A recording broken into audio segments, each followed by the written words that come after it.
Good afternoon, everyone. I went to another Zoom meeting. I was like, where are my students? Hi,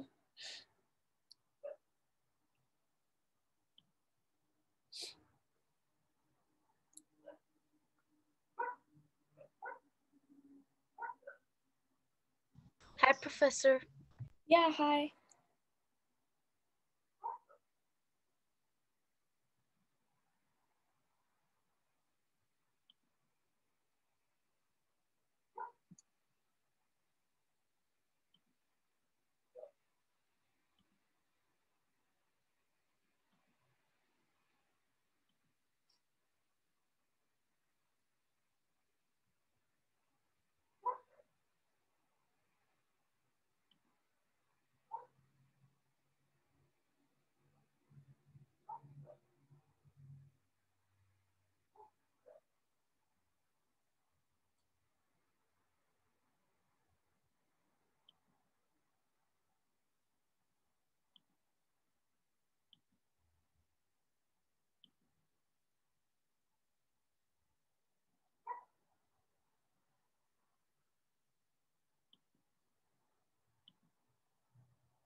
Alrighty.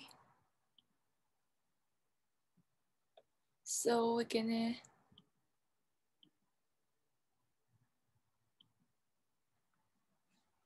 so dark.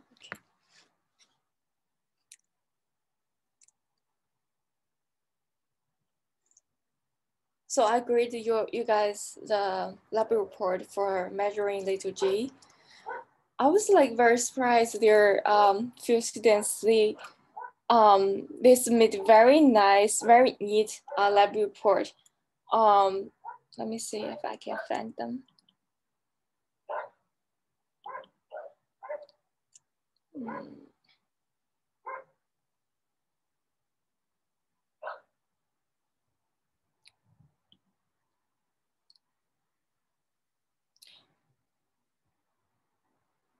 Okay. We will share that later. But we gonna work on the we gonna do our research. No. What's wrong? It's me. Physics.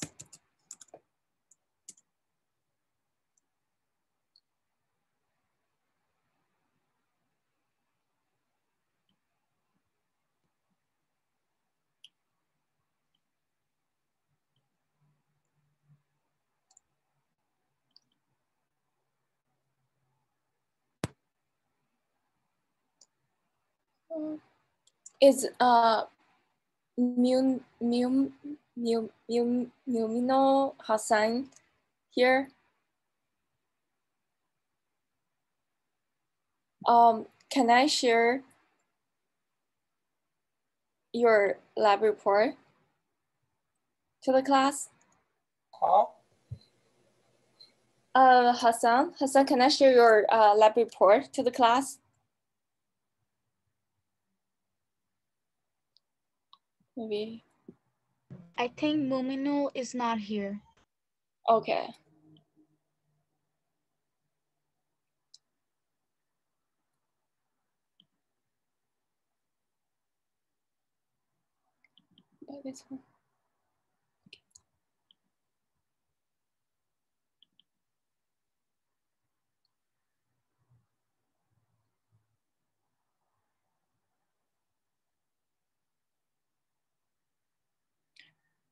Is Michaela here? Michaela? No? How about Nephew Alamia? Can I share your lab report to the class? Yeah, sure. Thanks.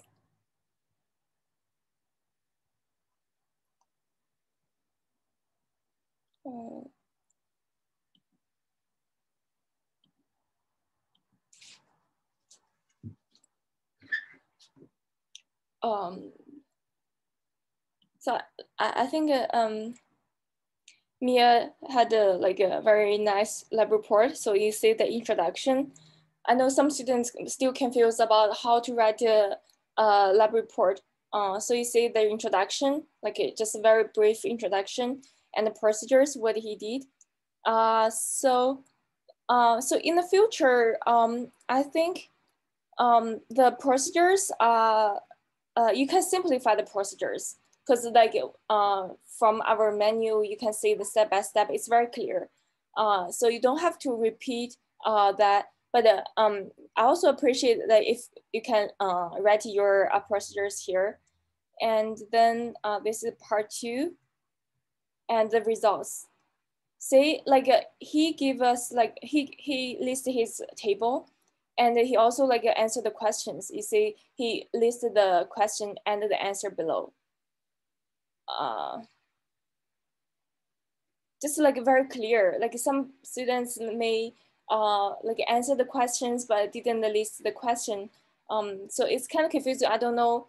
I mean, it's not confusing, but it's more organized. If you list the question, let's say this the question, and then you answer it below, so I know which question you're answering to. You see, and he also bolded the question, so I know, okay, this is the next question. It's just very clear, just to make it the graders who are grading this feel very enjoyable to grade his lab report. So you see another table, and this is the questions, and this is answer. And yeah, I want you guys to do that. And you see here's his third table. Yeah, it's just very clear. I would recommend everyone can kind of follow the you list the question and the answer below. So it will make the lab report very clear and precise. Yeah, that's what I want to share before the class. And today we're gonna do circular motion. Any question? Question. For the procedure, do we have to rewrite the procedure our way, or we can simply follow what the lab? So the procedures, okay. I guess from today, then you don't have to write the procedures anymore, because I feel like maybe it doesn't make any sense to you guys because you already know the procedures. You don't have to repeat them. And what I want you to write is the process when you do the calculations. Let's see. So you don't have, you can just you don't have to write the procedures here like this, what you did. But I would appreciate if you could, let's say the last question. The last question, how you calculated the G, you can list your the calculations. So, does it make sense? Okay. Okay, got it.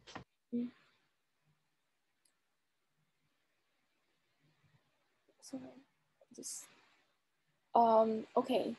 So everybody can open the circular motion. Circular motion. So here are 2 parts. We gonna, okay, so the first part you can do yourself. We can start from the first part. So the circular motion learning lab, when you open this, you guys can see my screen, right? Yes, I think. Okay, so when you click the grid, then you begin the lab. So you see here, they want you to measure the revolutions per minute. So that means like for 1 minute, for every 1 minute, how many circles it gonna run, it crosses. So revolutions per minute is a simple way to refer to the rate of revolution. It tells the number of times an object goes around a circular path per minute. So you see here, you can start the timing, and then you count how many circles it goes around, and then you can write your revolutions per minute here and submit. They will give you like a few practices, a few exercise.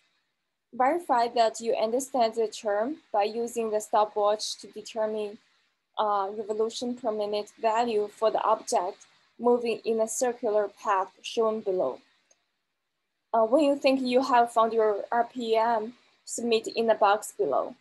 So in this way, they will give you maybe 7. Let me double check how many exercises.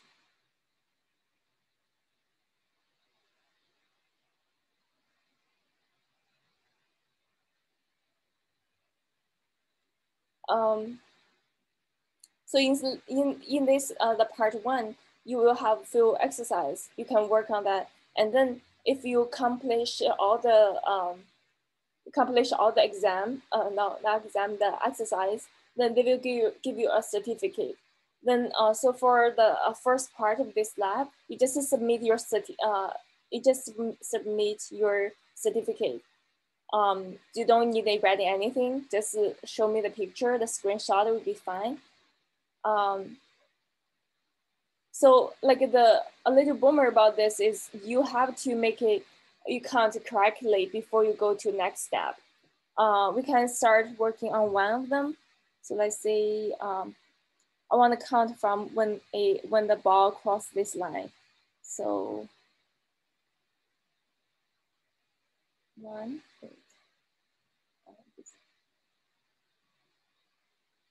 1, 2, 3, 4, 5, 6,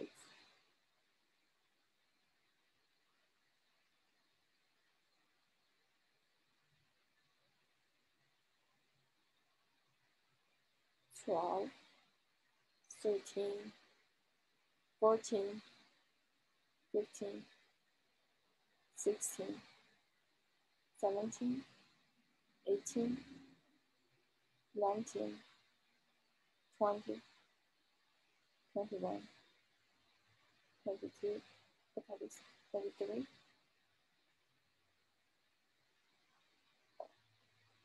6, 7, 28, 29, 30, 31. So 31 is my count. 31. Okay, so then you correct. Your answer is actually 31. So I guess you have to count another one. They give you a few exercise. You have to finish them all before you go to the next exercise. So I don't want to count in the class because it's a little bit time consuming.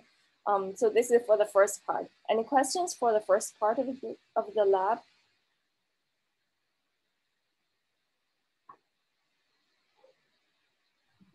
It's Yes, question. Yeah. So we're not submitting any numbers. There's if we do all these parts, it's gonna give us a certificate. Then we send a screenshot. Yeah. Okay. So you don't have to write anything about the first part. You just need the pictures. Auto size, like how long you finish it, and I know like some of them like maybe take longer time, maybe like a 20 minutes. Some of them like, I mean, for the whole the first part of this lab may take 20 minutes, or some student can finish within like 10 minutes. It just very depends. And every student will have a different exercise. So you may, and you have your name on it. So you have to like write your name, like submit your name, and then they will give a certificate with your name on that. Okay, so this is for the first lab. So you see, this simulation experiment has on-screen guided instructions, which you follow and complete associated tasks.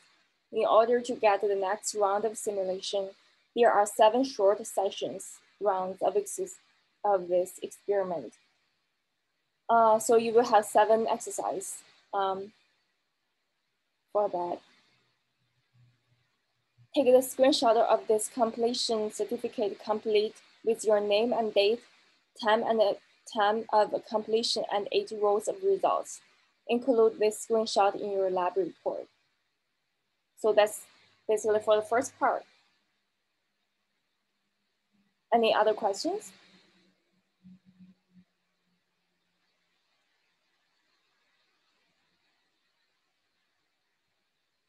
If no, then we'll move to part 2, exploring force associated with circular motion.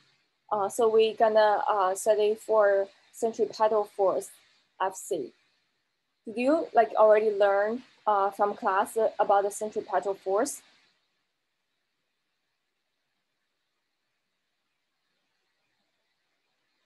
Or you haven't learned much?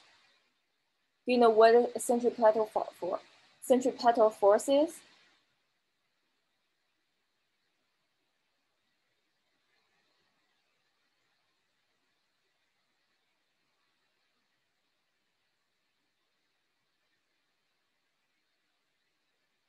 Are you with me?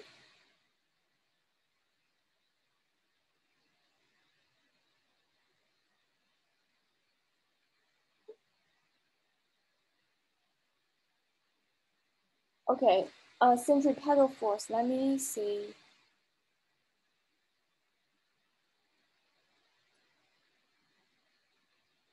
So let's say what you do here is like a circle, and you have like a central point. If you're if let's say if you are rotating something, let's say we are rotating the ball in the first lab, in the first part of the lab, you're rotating while the ball is moving. We know from Newton's law, we know unless there's a force, otherwise all the object will remain still, right? So when you rotate, let's say my hand has a ball. I'm not sure if I have any thing. Like you can imagine there's a ball and there's a string hold the ball. So I'm rotating. So then so imagine this is the ball, this is the ball, this is the string, this is my hand, and I'm rotating. So the ball the ball, if we do the force analysis, the ball will have a force. Let me change it now, the color. So the ball will have the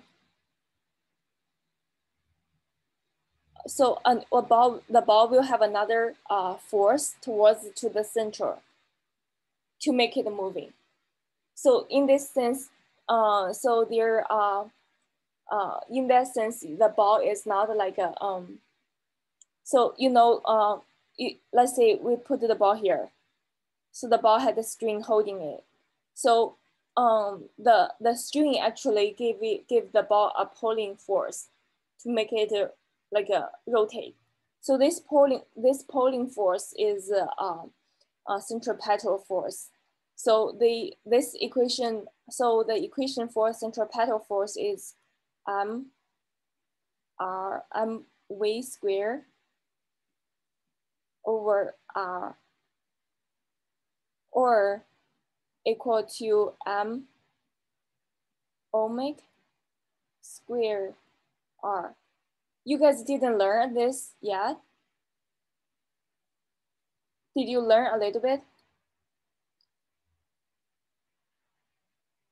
Because I don't know, like if you already know the equation or you don't know anything about that. You don't know what this mean.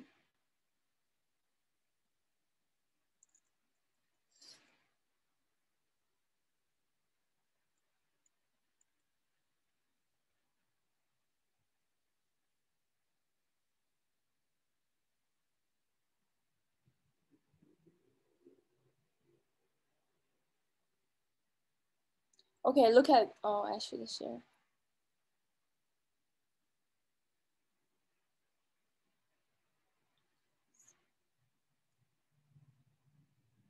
Okay, so nobody is studying.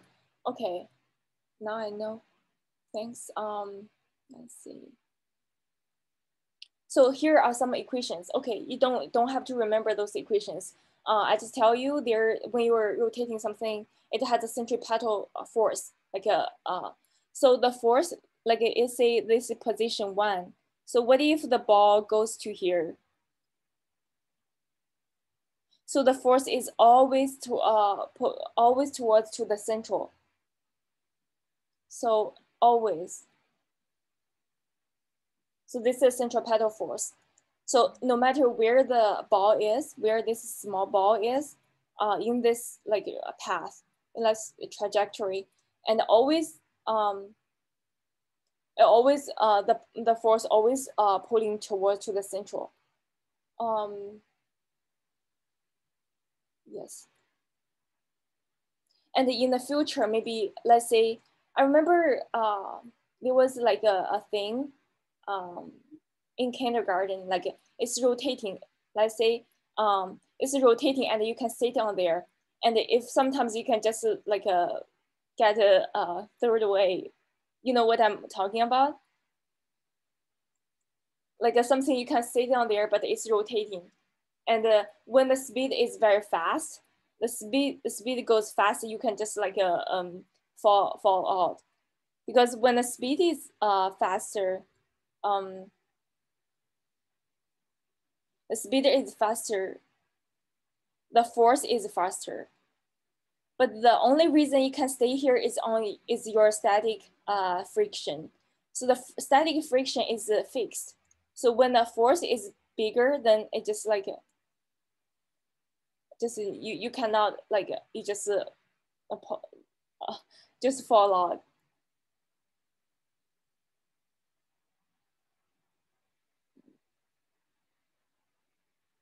Wait a minute, let me think. I think I see something wrong. Um,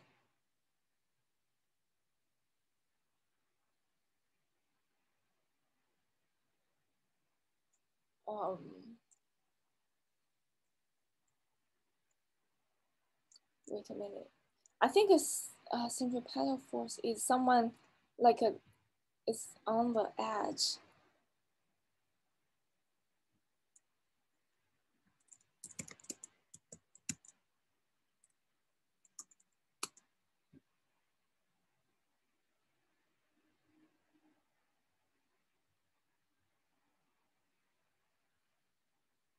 Oh, this is a speed. Oh. So, okay, what I was confused about, like, so the speed here, when you measure, this is speed always like a perpendicular to the force. So this will be V, this will be F.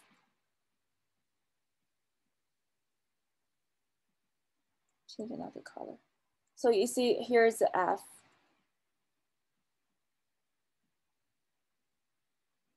And the speed is here.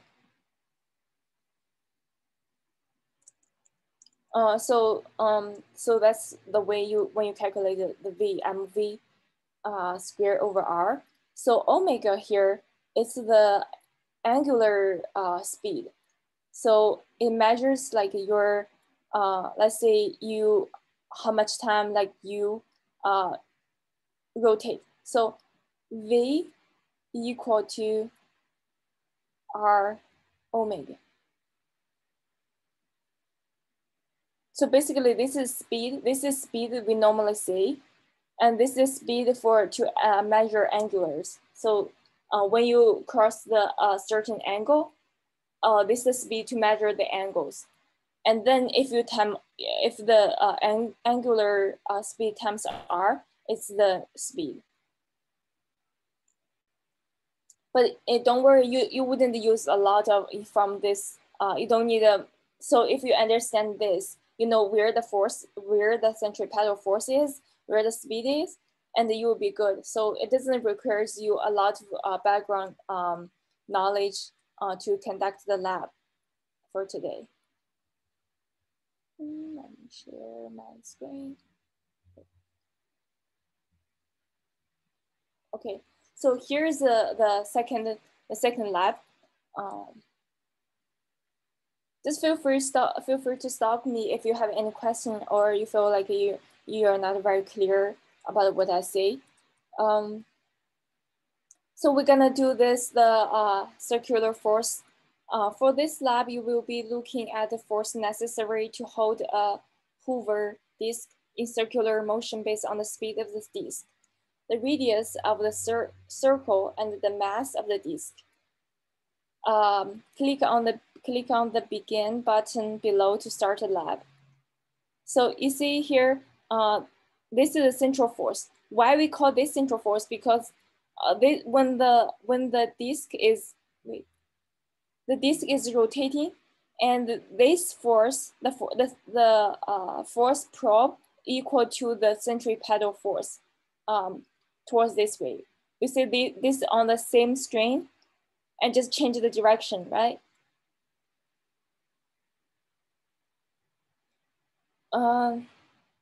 Get the speed by counting revolutions and using the built-in timer. Okay, they will have a built-in timer, and you can calculate the speed. This one, actually, this should be the, let's start, begin. So this is the disk, this is the speed randomizer, random speed. So you will have a random speed here, and the radius. So this is the radius. You have the up and down arrows. You can adjust the arrow as we did in the previous labs. And the mass, you can also adjust the mass. And what we want to see here is, let's say we click the second simulation to open the circular force lab, and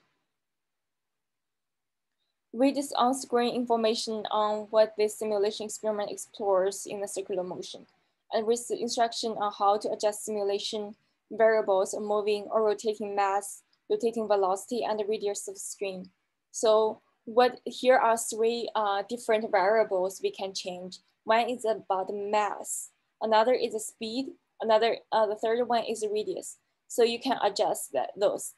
And I tested the speed. So basically you can, for the mass and the radius, you can always go back. Let's say I don't want to use 1.5, I will 1.51, or I want to use 1.5. I can go back. And the radius, same as the radius, because they're up and down button. But for the speed, you can never go back, because once you change the new speed, you will change the new speed. You can never, there's no end, you just keep going. So just keep that in mind. And let's say, click down the blue down arrow at the lower right of the screen to reduce the moving mass to the lowest value, 0.5. Speed randomizer stays constant for this part of simulation. Set the radius to maximum of 2 and leave it fixed there for the first part of the simulation experiment. Therefore, for the first part of the simulation, you have one variables. So in physics, we do experiment, we only keep one variables to set the effect. Otherwise, if you have two effects and two variables, then the result change, you don't know which one is which one, because which one the result changes, right? So we keep one variables and two constant in the form of the radius r and the rotating speed. So so here we go back to 0.5.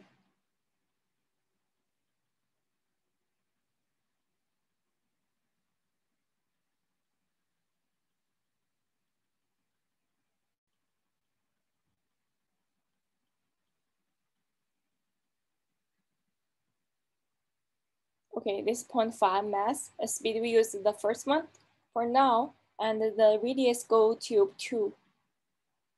Okay, this is the maximum. This is the minimum. So this is like the parameter setting. It's that the parameters are set up, and we want to click start. Therefore, click start time to see.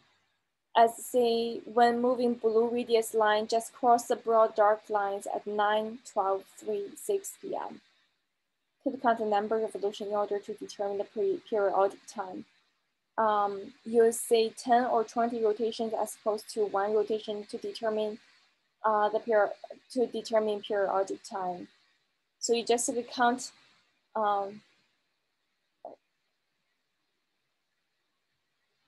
So you click start here. Wait a minute, where's the?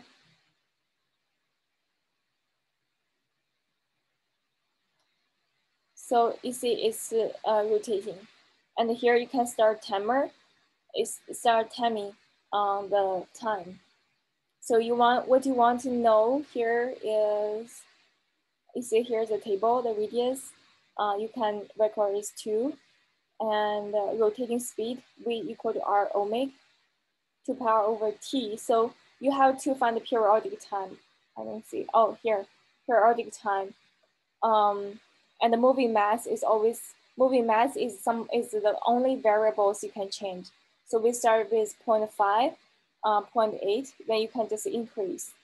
And the force probe, you see, this is the force probe, right? You just record the number here, and then you use this equation, the centripetal force, to calculate the centripetal force. Then you can compare these two if they're close, or if they're different, or if they are same. So yeah, so here is we try to record periodic time.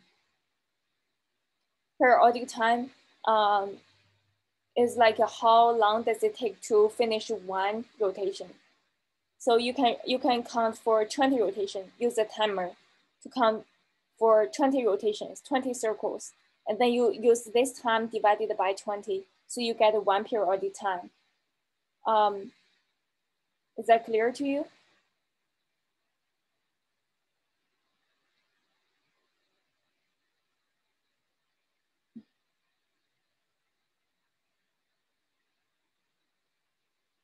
So you record this, do 2-time trial by clicking reset timer to set reset time. Okay, we can just try to do one. Okay, let's count here.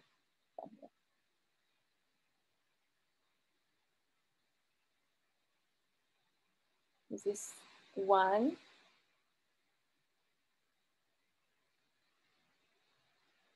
2,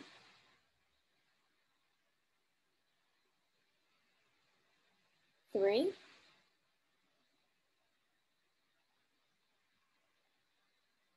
4,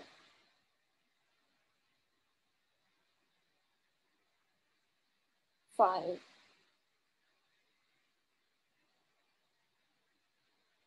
6,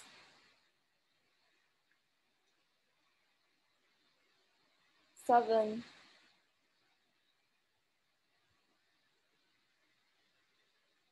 8,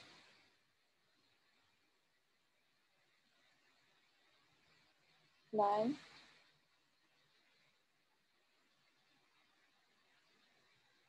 10. Okay, so this is for 10 circles. So you use 59.48 divided by 10. So you get the periodic time. So it's 5.948. So you record this one. Record this periodic time here on time 1. and you just do a reset timer. So you can count another time and put the number here, T2, and take the average of these two times, and you can calculate the rotating speed. Rotating speed is 2 pi r. R is the radius over t average, and then you can calculate the centripetal force. So you just follow this equation to do the centripetal force calculation. Let's see what's next. Okay, I think.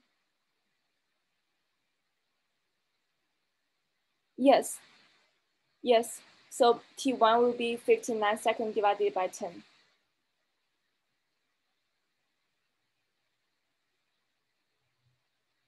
Okay. So it doesn't require as much background knowledge, so you don't have to worry if you never learn this. But it just give you a bit of just like a teaser, like what is the centripetal force is like. Okay, so step 6. After successfully recorded 2 periodic time T1 and T2 in table 1, click on stop and change moving mass by clicking on up arrow to increase mass. So yeah, after you record the periodic time 2 trials and you calculate the average and the rotating speed, then you can increase the mass, right? And repeat step 5, 6 until you have recorded table 1 below 7 different masses and associated periodic time. So you're gonna practice for 7 different experiments with different mass. So the radius will be the same, and then you record the time and calculate rotating speed and the force under the centripetal force. And the force probe, you can read it from here. You see, when it has a force, so this one, the one is holding it, gives you a what do you call it? The probe force probe. So you just record the time here. So centripetal force is Fc equal to mv over r. Angular speed is omega. Sorry, not w. Omega equal to 2 pi over t. Linear speed, r equal to r omega. So it just like here, it helps you to extrapolate how this centripetal force is written in the form of this way. So if you haven't learned that, you don't have to care how it was derived from here. But because here is the equation, you just write down m, you know the mass, r radius, 4 pi 3.14, and the t periodic time recorded here. So since you have all the informations to calculate centripetal force, you can easily calculate the centripetal force, and you put the number on the table. Remember, you have to make measure 7 times, 7 different masses. Okay. Okay. So here 1.1. Okay, so it changes. You can take an average, or you just pick 1.11 Newton, right? So this is you just read it from the screen.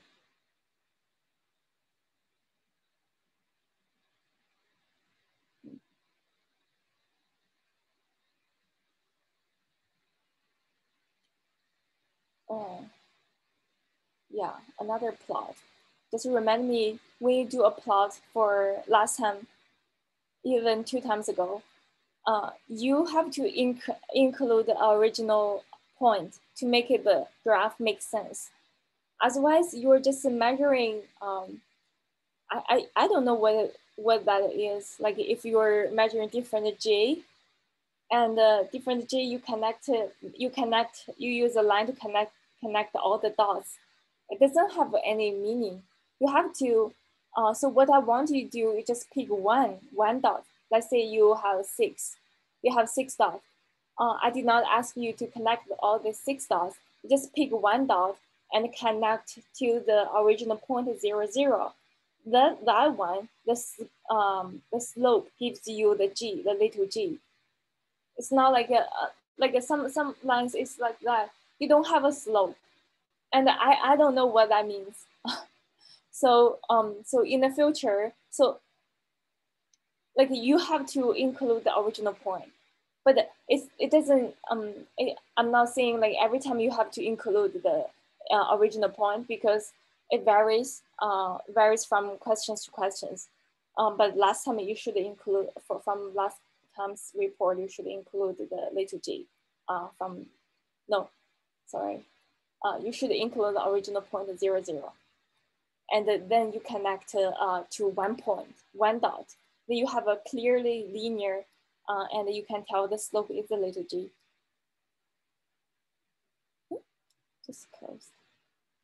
Are we going to choose 1 point for this graph too? Let's go over this.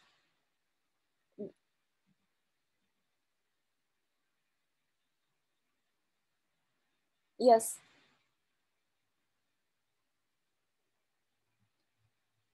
I mean, my yes to Joshua. So then we plot. No, we don't need to do procedures. So step 9, plot a graph of force on y-axis versus moving mass, and use information in table 1 in this graph to determine how changing rotational mass affects centripetal force. See, from this one, you don't need to include 0, 0. Like, because they're studying for the moving mass. So this is a variable. And then you will have a centripetal force you calculate here as a y-axis. It's also like a centripetal force will change according to their mass changes. So this way, they want to study for the relationship between the centripetal force and the mass. So let's say maybe it's the force. I can tell you, like you can easily see from this equation. So when the mass increases, the centripetal force will increase, right? So then in this case, you don't have to include the original point. You just like plot from point 1 to maybe 1.5. Then you see the centripetal force is change. So you plot make a graph. What can you infer concerning varying values of rotating masses and centripetal forces? So you can tell me the relationship, what you can see.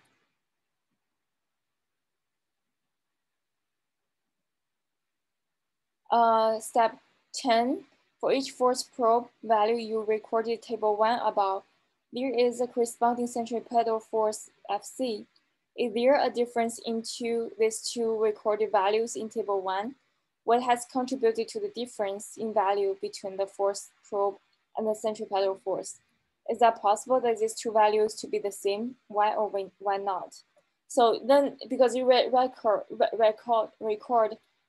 force probe from the screen, if you can remember here, the centripetal force probe, the force probe, and then you calculate the centripetal force. So do you guys think they are same? This should be same, but due to like either your measurement or you see here's like anything, if they have a contact, they have a friction. So all because you see here, there is a contact between this board with this screen. So there's friction as well. So maybe the centripetal force, so the difference between these two, you calculated and the one on the screen, there's a slight difference. That could be because the friction, because it kind of worn out a little bit, or because when you try to do the measurements, you have like minor errors. You know what I mean? So that's why let's contribute if you have the same value or not. Very likely you don't have exactly the same, but very close numbers for these two. And you explain the why they are different, which is I just said earlier, right? Okay. So we have in the second part of the lab, we have 3 more experiments. The first one, we are changing the mass, vary moving mass. And the second one, we will change the radius. And the third one, we will change the rotating speed. Remember, we have 3, We have 3 variables, potential variables. Each time we only change one of them. So the first time we change the mass. So we use the minimum mass to keep increasing the mass and records the periodic time and practice for 7 use 7 different masses and then calculate the centripetal force. Then you make a plot. So the same will apply to the speed and the radius. It's basically the same. You just make sure when you do one variables, you make the other 2 constant. Don't change at all. Okay. So let's say vary radius. The mass to any value greater than 0.5, keep it fixed. Therefore, this part of experiment, leave speed randomizer fixed at 1 number. So in this case, so according to the table, it gives the mass of 1 kilogram. So we just increase to 1 kilogram.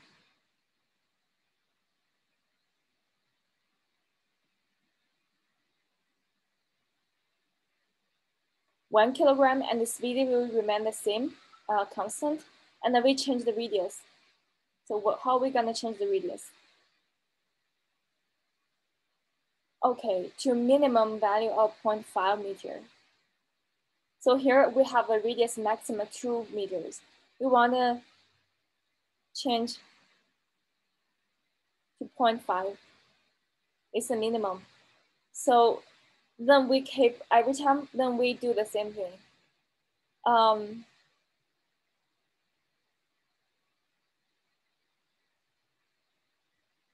So we record the periodic time and take the average, calculate the rotating speed, and calculate the force, the centripetal force, and record the force probe from screen.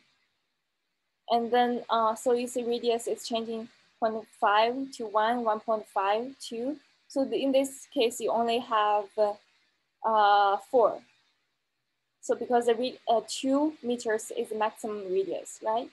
So you basically repeat the same thing as the as part A, and then you make a plot, plot a graph. So the y-axis will be the centripetal force, x-axis will be the radius.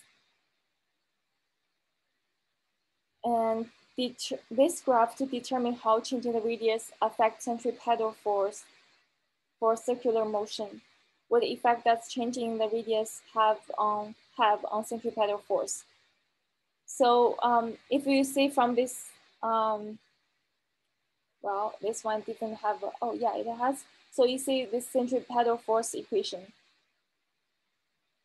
Are you guys following me? Yes. Okay. Yes, I have one question though. You'd said, I just didn't want to interrupt you, but you said earlier something about not doing procedure. I just wanted to clarify what you meant by that.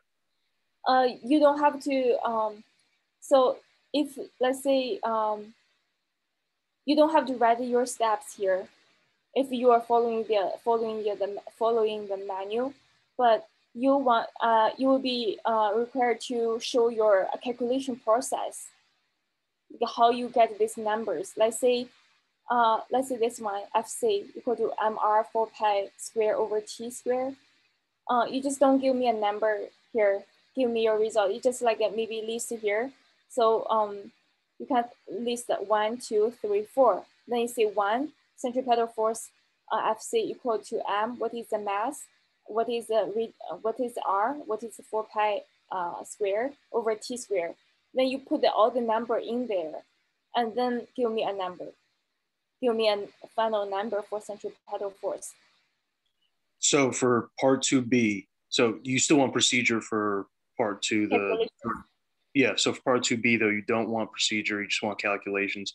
Do you want procedure for the rest of it though?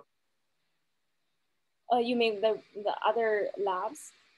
The other portions of the lab, yeah. What do you mean, like for this lab? We don't. Yeah, I'm saying because you just said for this part, we don't need to do the procedure. You just want us to show the calculations for finding the force for each of those 4 trials. But I'm saying for the other like 2 parts of the lab, do you want us to put procedure? Oh, no. We don't need it. We don't need any procedures for, you mean ABC with 3 part, right? I mean here. Yeah, like no, I get it for part B. I'm saying for that first part where we were changing the No, you don't need to add the procedures as well, because it's very clear. You just follow them, right?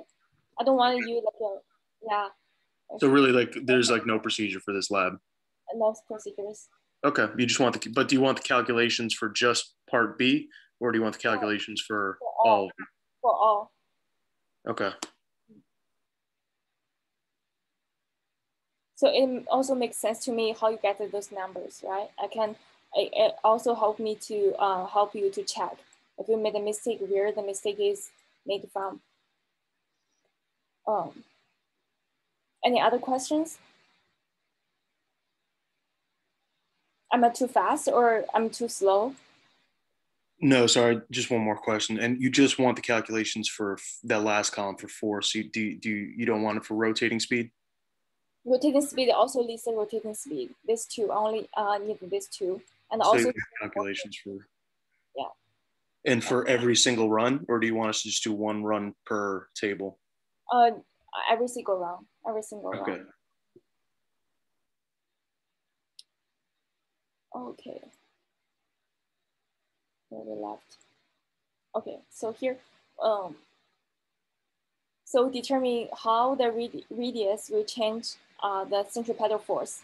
So you see from this equation, so when the radius increases, the centripetal force will be increasing, right?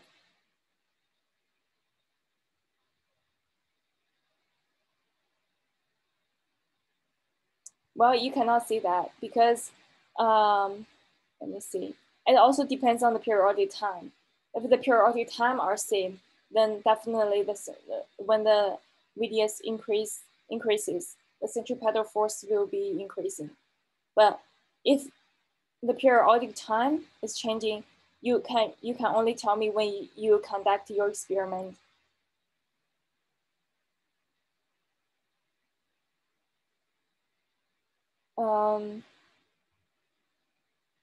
But if we assume the periodic time is same, so all m, m for pi square and t square are constant, then we can say that when we increase the radius, the centripetal force will be increasing.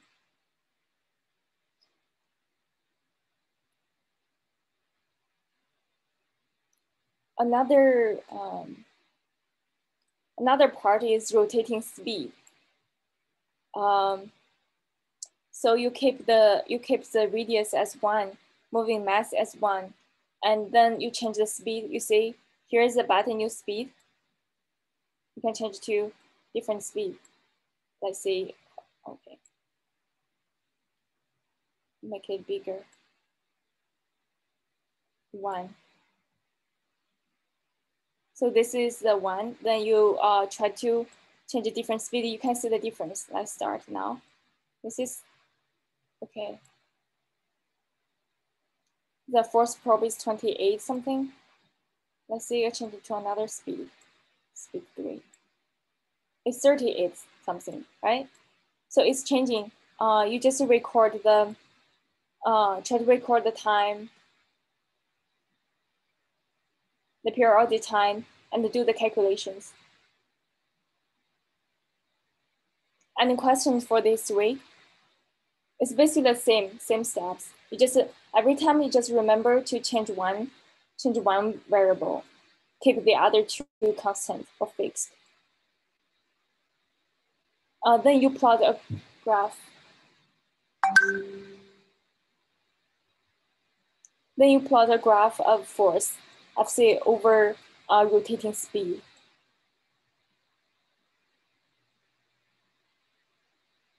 Use the information in table 3 and this graph to determine how changing the rotating speed affects the centripetal force for circular motion.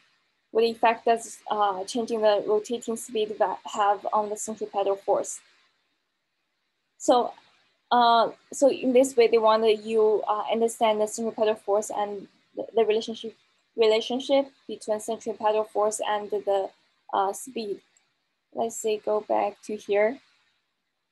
Actually, you can use this one to determine. You see, this is the moving the speed. If you have a higher speed, wait, how? So, oh, I didn't know someone is here.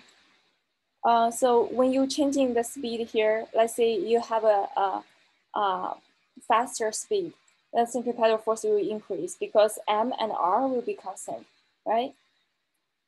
And earlier, what we said, moving mass, and radius. So, so you can use this one to determine because we have a mass as variable, we have a speed as a variable, we have our radius as a variable. So you can easily use this one to determine when you change one of the 3 variables, you can say how the centripetal force is changing.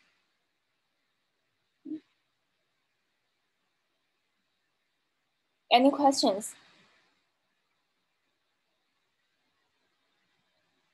Am I too fast? I guess that's all for the lab today.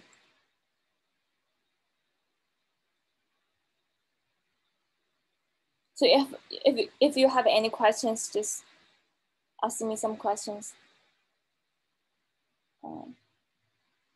For plotting the graph, it will be bar graph.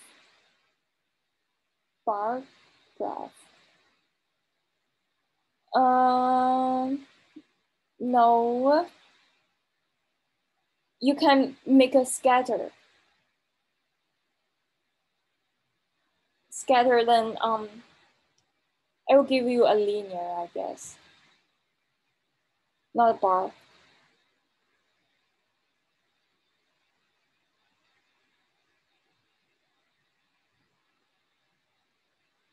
You just choose, you guys, if you guys don't know how to plot a graph in Excel, let me open my Excel, show you.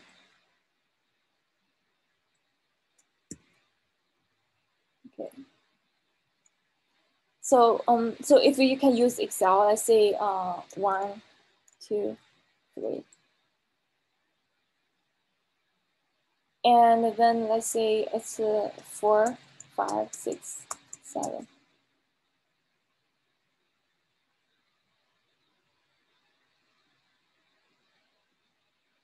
So if I want to plot, this is X, this is Y.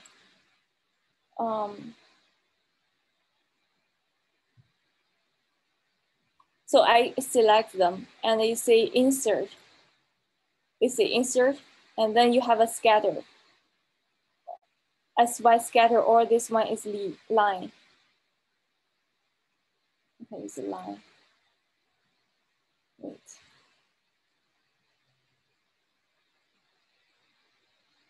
Wait. I don't want this.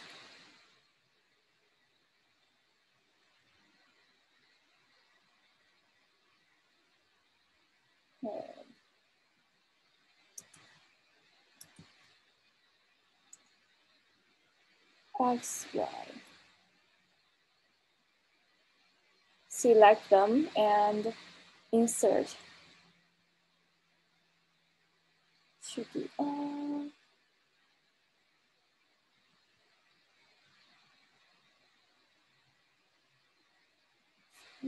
okay, so I see what you mean, what I mean. So you select the graph, the numbers you want to plot, and you go to insert, and then here is the scatter. You see X, Y scatter. And you use this, this means only dots. This means dots and a line. This means only line. So you use this one, scatter with most lines and markers. Then you get this one.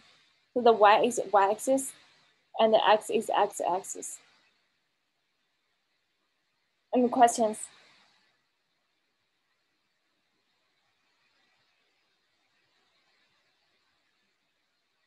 Any questions so far? Okay, I have to take attendance. Oh, by the way, next week you guys wanna have any question to work on, so we can do some exercise together? Or what you guys want to do? Maybe that's not the right.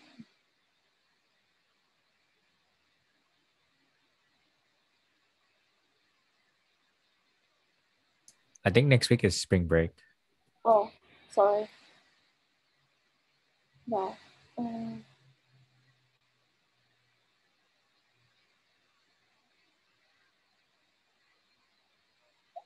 Any question? Okay, before I do that, any question for the lab?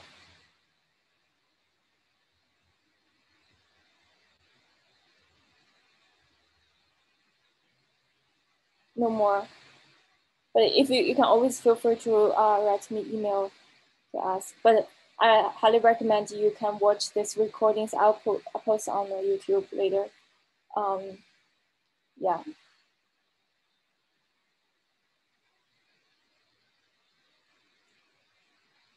Okay. Take attendance, and then you can get some extra time.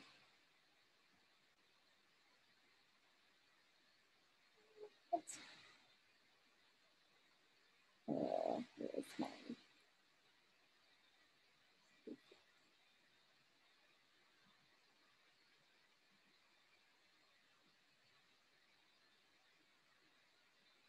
Where's the lab 4?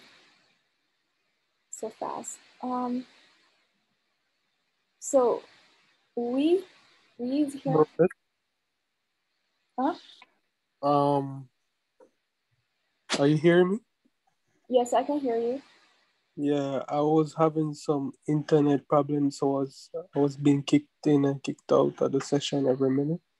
Oh, yeah, it's okay. We have recordings. You can just watch later. Okay. What's your name? You, Shavar. Okay. Okay. Okay.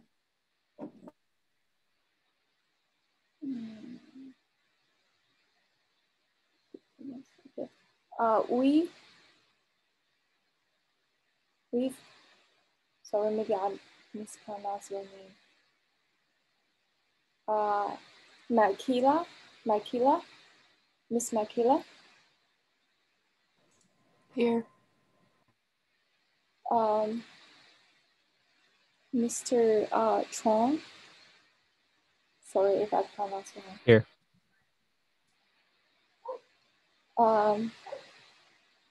Mr.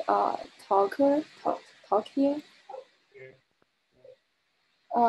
Mr. Talib Amr. I feel not very confident. Amr is here? Wait, Amr.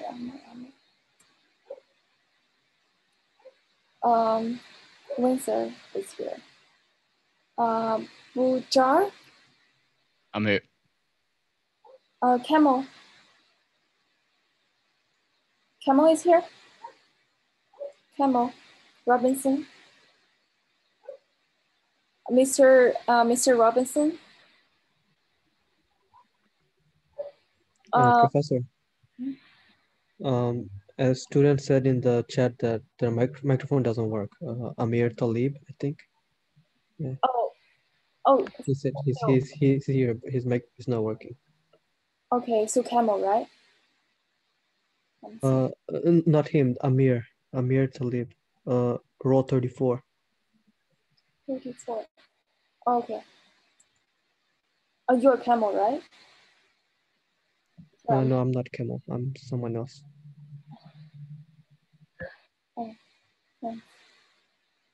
Oh yeah, Camel is a girl.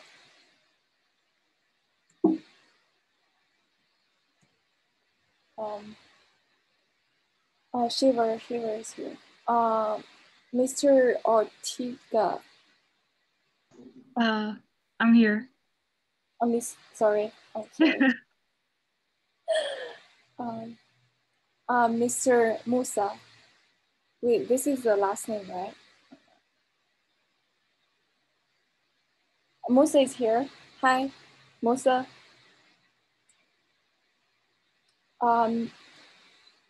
Mr. Moshina. I'm here. Sorry, Miss Moshina.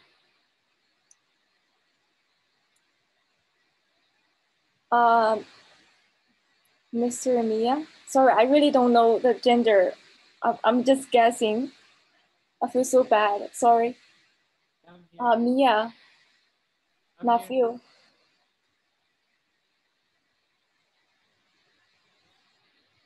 Mr. Mazar. Mohammed. Here. I'm here. Oh, thanks. Mr. Matthew. Andy.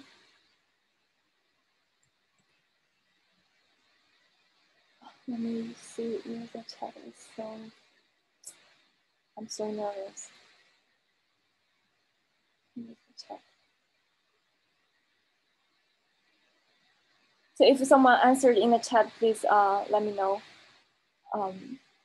Mr. Joshi. Here. Mr. Jemens. Here. Sorry. It's okay. Miss Honey.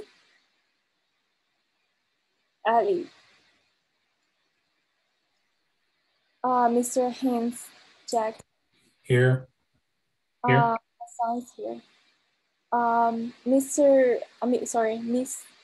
Guo Ziyang. I'm here. Sorry, Mr. It's okay.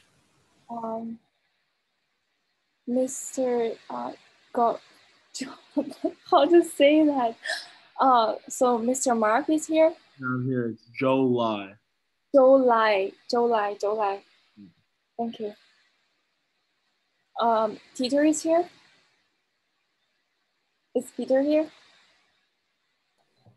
Yes, I'm here. Oh, thanks. Can you hear me? Yes, I can hear you. Okay, good. Michael is here. Arthur is here, yeah. Fadia. Here. Alexander.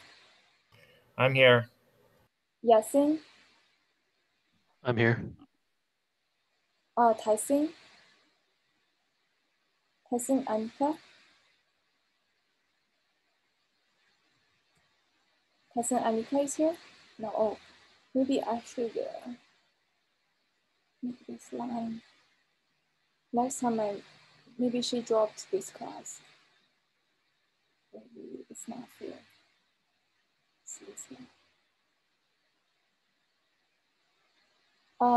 Ali Abraham. Mr. Ali Abraham. Oh, that's the last one. Anika, Miss Anika. Anika. Thank you all. Yeah, hope you have a great spring break next week. So if you want to meet the week after spring break, you can write me email. Then we can definitely work on some exercise or homework problems. Okay. This lab is due next Tuesday, correct? Yes. All right. You can finish this weekend before spring break. Yeah. So you have a full break off. Okay, thank you guys. Wait, it's due in 7 days? Yes. Oh, okay. Thank you. Thank you. Bye, everyone. Have a great time. Have a great Take afternoon. care. Have a great spring break.